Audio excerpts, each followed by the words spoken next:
नमस्कार। देश के दिल मध्य प्रदेश से जुड़े IBC 24 के स्पेशल बुलेटिन मेरा मध्य प्रदेश में गुड मॉर्निंग मध्य प्रदेश में आप सभी का स्वागत है। मध्य प्रदेश में आज क्या खास होने वाला है, पूरी जानकारी आपको देंगे। आइए उससे पहले देख लेते हैं मध्य प्रदेश से जुड़ी बड़ी सुर्खियां। मध्य प्रदेश के 19 नगरीय निकायों के आज आएंगे नतीजे। सुबह 9 बजे से शुरू होगी काउंटिंग। विधानसभा चुनाव से पहले सेमीफाइनल पर सबकी नजर। IBC 24 पर देखिए सबसे तेज नतीजे। मध्य प्रदेश कांग्रेस की जंबो कार्यकारिणी घोषित। 50 उपाध्यक्ष और 105 प्रदेश सचिव बनाए गए। वरिष्ठ नेता माणक अग्रवाल की PCC में वापसी। केंद्रीय मंत्री नितिन गडकरी का आज ओरछा दौरा। CM शिवराज भी रहेंगे मौजूद। 6800 करोड़ की 18 सड़क परियोजनाओं का करेंगे शिलान्यास। जनसभा का भी होगा आयोजन। भोपाल में आज RSS का पथ संचलन। शहर के कई मार्ग रहेंगे बाधित। सुबह 11 बजे से 2 बजे तक होंगे कार्यक्रम।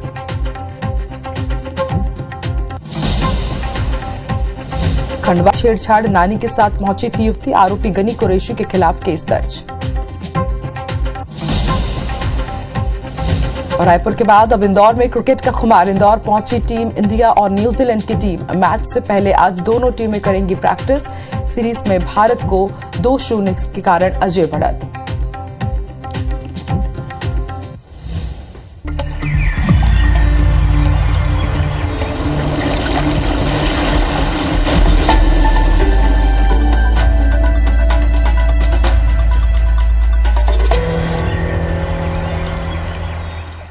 तो गुड मॉर्निंग मध्य प्रदेश में एक बार फिर से आप सभी का स्वागत है। और आज मध्य प्रदेश के 19 नगरीय निकायों में अध्यक्ष भाजपा का होगा या फिर कांग्रेस के समर्थन में से होगा, आज इसका फैसला आ जाएगा। जिसके समर्थित पार्षद ज्यादा जीतेंगे उसकी संभावना रहेगी। सुबह 9 बजे से मतगणना शुरू होगी। राज्य निर्वाचन आयोग ने इसकी पूरी तैयारी कर ली है। मध्य प्रदेश में विधानसभा चुनाव से पहले ये आखिरी नगरीय चुनाव थे। दोनों पार्टियों के दिग्गज नेताओं ने इसके लिए प्रचार प्रसार किया। आपको बता दें, गुना जिले की नगर पालिका परिषद, राघोगढ़, विजयपुर, बड़वानी जिले की बड़वानी, सेंधवा और धार जिले की धार, मनावर एवं पीतमपुर में मतगणना होगी। इसी तरह अनूपपुर जिले की नगर परिषद जैथरी, खंडवा जिले की ओमकारेश्वर, बड़वानी जिले की खेतिया, पानसेमल, पलसूद, राजपुर और इन तमाम जगहों पर आज मतगणना होगी।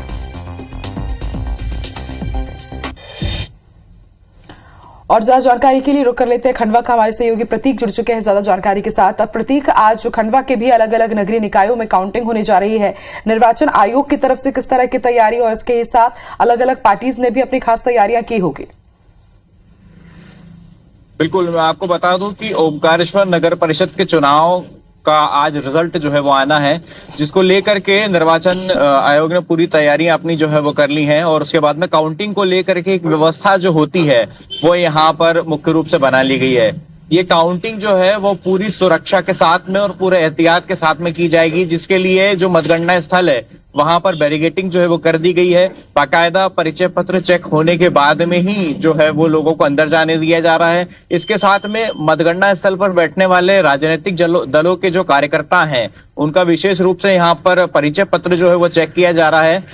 उसके बाद ही वे लोग अंदर प्रवेश कर पाएंगे। यह माना जा रहा है कि यह काउंटिंग जो है वो प्रथम चरण के बाद में बहुत कुछ स्थितियां जो है वो चुनाव को लेकर के स्पष्ट हो पाएगी। जी, अब प्रतीक, आपसे ये भी समझना चाहेंगे कि किसका दबदबा रहा है, कौन से प्रमुख मुद्दे रहे जिसके बेसिस पर यहाँ की जनता ने मतदान किया, और अब आपको क्या लगता है किसका पलड़ा भारी हो सकता है आज?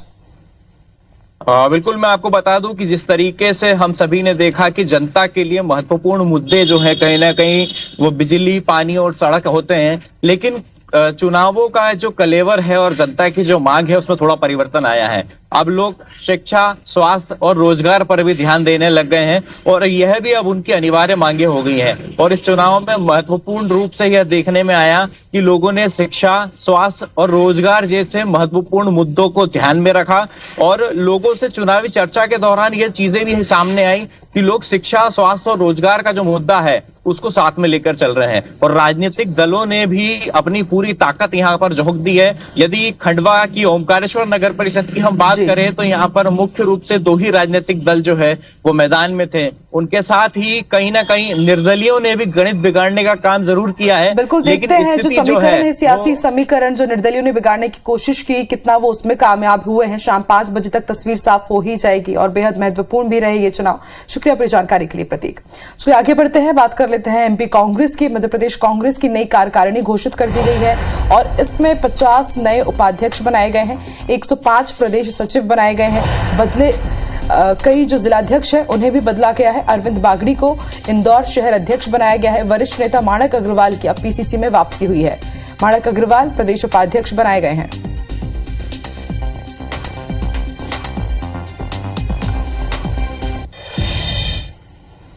रुक कर लेते हैं भोपाल का। हमारे सहयोगी भोपाल से लाइव जुड़ चुके हैं विवेक।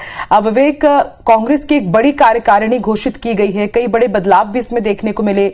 चुनावी साल है, इससे पहले क्या मायने इतने बड़े फेरबदल के?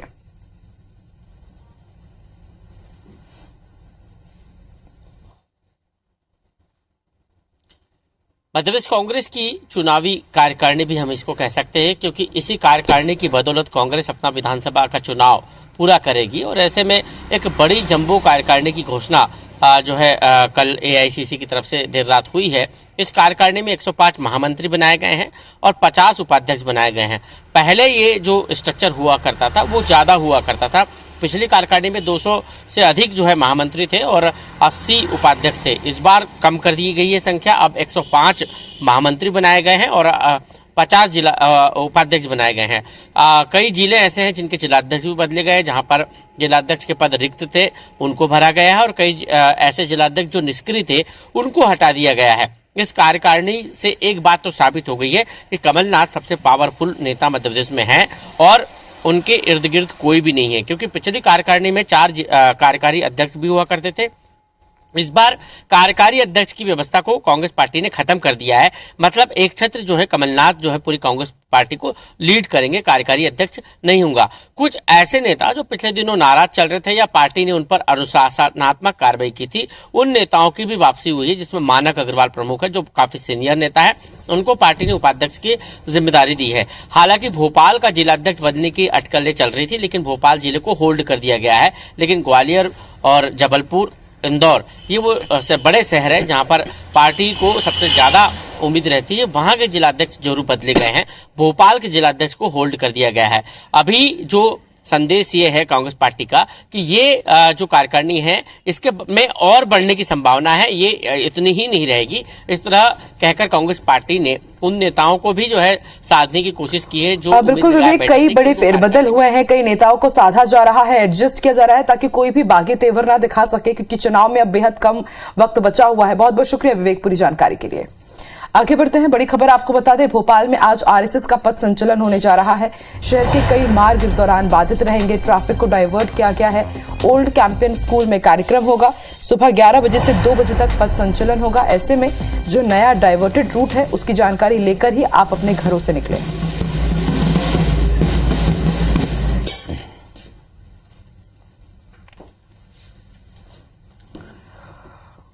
और अब ओरछा वासियों के लिए अच्छी खबर, आज ओरछा को विकास की सौगात मिलेगी। केंद्रीय मंत्री नितिन गडकरी आज 18 सड़क परियोजनाओं का शिलान्यास करेंगे, सौगात देंगे। 6800 करोड़ रुपए की लागत से सड़कें बनेंगी। विशाल जनसभा का आयोजन होगा और सीएम शिवराज सिंह चौहान भी इसमें शामिल होंगे। केंद्रीय मंत्री वीरेंद्र खटीक, प्रहलाद पटेल भी आज के इस बड़े आयोजन में शामिल होंगे।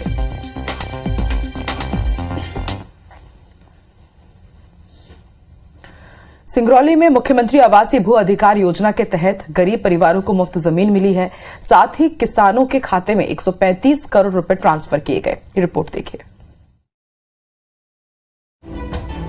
सिंगरौली में सीएम शिवराज सिंह चौहान और रक्षा मंत्री राजनाथ सिंह ने गरीब परिवारों को बड़ी सौगात दी। मुख्यमंत्री आवासीय भू अधिकार योजना के तहत 25,412 जरूरतमंद परिवारों को मुफ्त प्लॉट का आवंटन किया। इसके लिए 412 एकड़ जमीन रखी गई है। मुख्यमंत्री किसान कल्याण योजना के तहत सीएम शिवराज सिंह सिंगरौली से ही रीवा संभाग के 4 जिलों के 6,78,408 किसानों के खातों में 135 करोड़ 68 लाख रुपए सिंगल क्लिक के जरिए जमा कराया। 248 करोड़ रुपए का मेडिकल कॉलेज खोलेंगे, एनर्जी कॉलेज भी। वही इस मौके पर रक्षा मंत्री राजनाथ सिंह ने कहा कि गरीबों का कल्याण हमारी प्रेरणा है। जैसे पीएम मोदी है वैसे ही सीएम शिवराज हैं। यहाँ के शिवराज सिंह चौहान 6,000 तो हमारे प्रधानमंत्री जी दे रहे हैं, तो 4,000 में मध्य प्रदेश के किसान भाइयों को अतिरिक्त मुहैया कराऊंगा। इसके अलावा सीएम शिवराज ने बड़गवा बैढ़न मार्ग में level crossing ROB, medical college भवन और सीएम राइस स्कूल का भी शिलान्यास किया।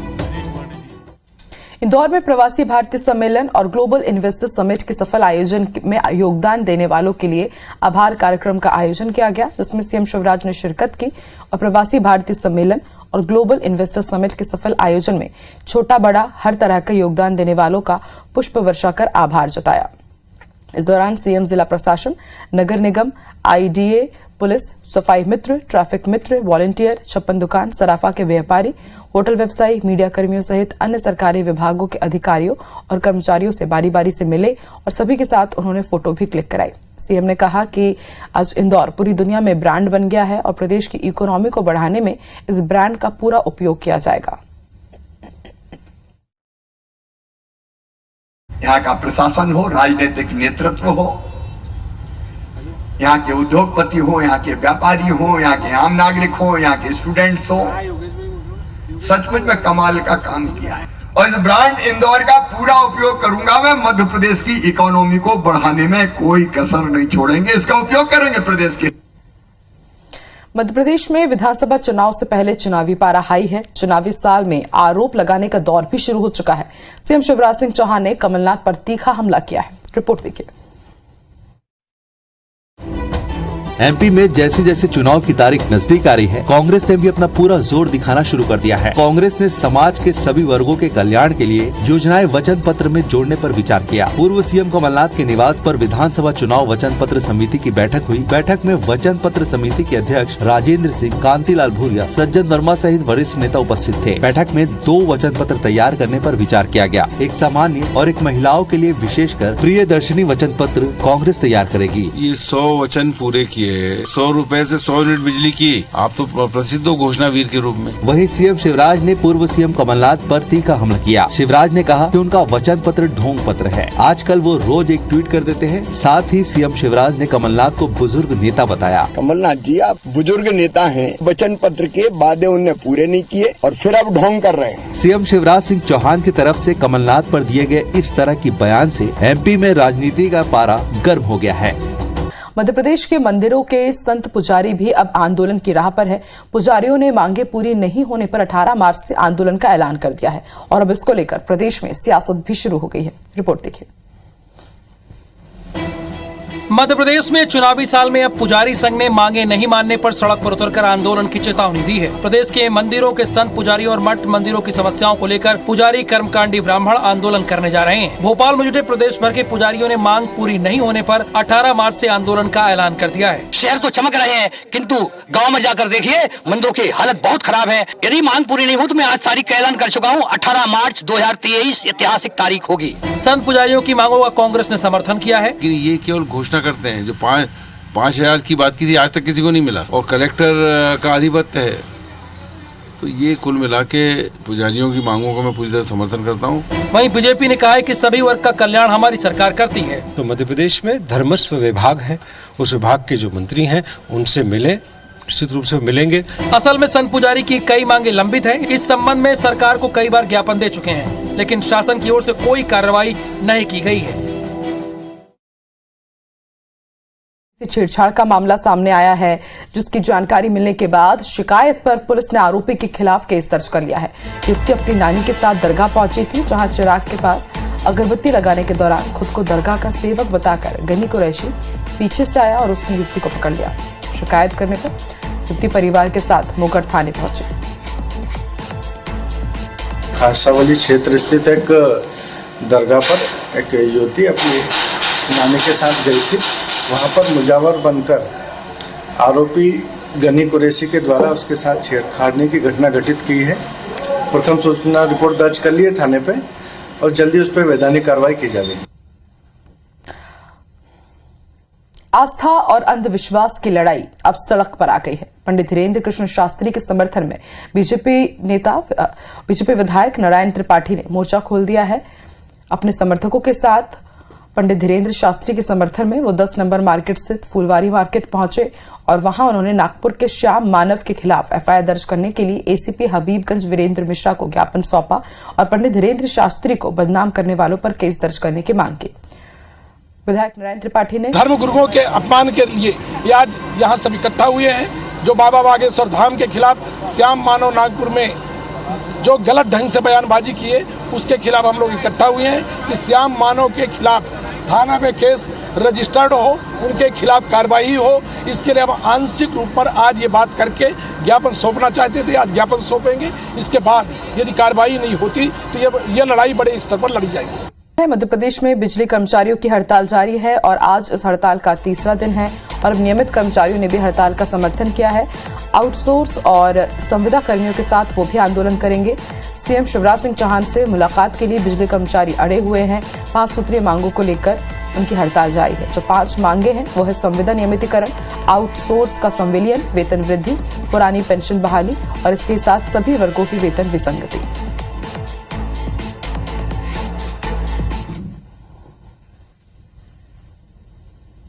इंडिया न्यूजीलैंड मैच के लिए रायपुर के बाद इंदौर का होलकर स्टेडियम तैयार है। दोनों टीमों के इंदौर पहुंचने पर जोरदार स्वागत किया गया। आज दोनों टीमें प्रैक्टिस करेंगी। मैच को लेकर लोगों में भारी उत्साह है।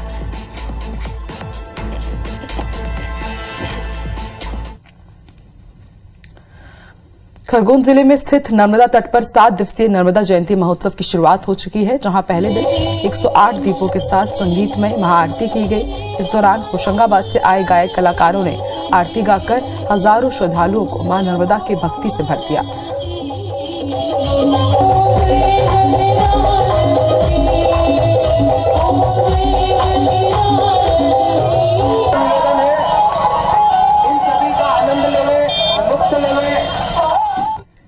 एक और छोटे से ब्रेक के लिए रुकेंगे, आप बने रहिए हमारे साथ।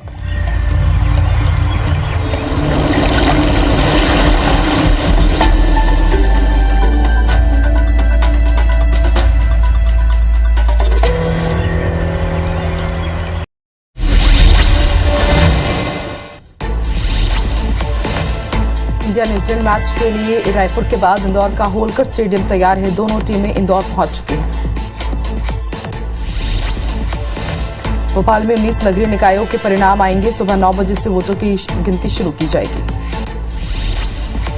इंदौर में प्रवासी भारतीय सम्मेलन और ग्लोबल इन्वेस्टर समिट के सफल आयोजन में योगदान देने के लिए सीएम शिवराज सिंह चौहान ने सहयोग देने वालों का आभार जताया। खरगोन जिले में स्थित नर्मदा तट में 7 दिवसीय नर्मदा जयंती महोत्सव का आगाज हो चुका है। पहले दिन 108 दीपों के साथ महाआरती की गई। 26 जनवरी से 2 फरवरी तक शंकराचार्य स्वामी अविमुक्तेश्वरानंद का कथा आयोजन होगा, जिसकी तैयारियों को लेकर संतों ने सभा स्थल का निरीक्षण शुरू कर दिया है। राष्ट्रीय स्वयंसेवक संघ का पथ संचलन किया जाएगा। आपको बता दें, पथ संचलन नगर के प्रमुख मार्गों से निकाला गया। गृहमंत्री नरोत्तम मिश्रा ने दतिया के पुलिस लाइन में यातायात पार्क का लोकार्पण किया। पुलिस लाइन में 1 करोड़ की लागत से यातायात पार्क बनेगा। बैतूल में सारणी के पास ट्रैक्टर ट्रॉली अनियंत्रित होकर पलट गई, जिसमें 20 लोग घायल हो गए। दमोह के किल्ली नाका क्षेत्र में एक शराबी महिला का वीडियो वायरल हो रहा है। महिला शराब के नशे में 20 सड़क पर हंगामा कर रही है। नर्मदा नदी की जयंती पर जबलपुर में नर्मदा जी को 2100 फीट की चुनरी चढ़ाई गई और बैंड की धुनों के बीच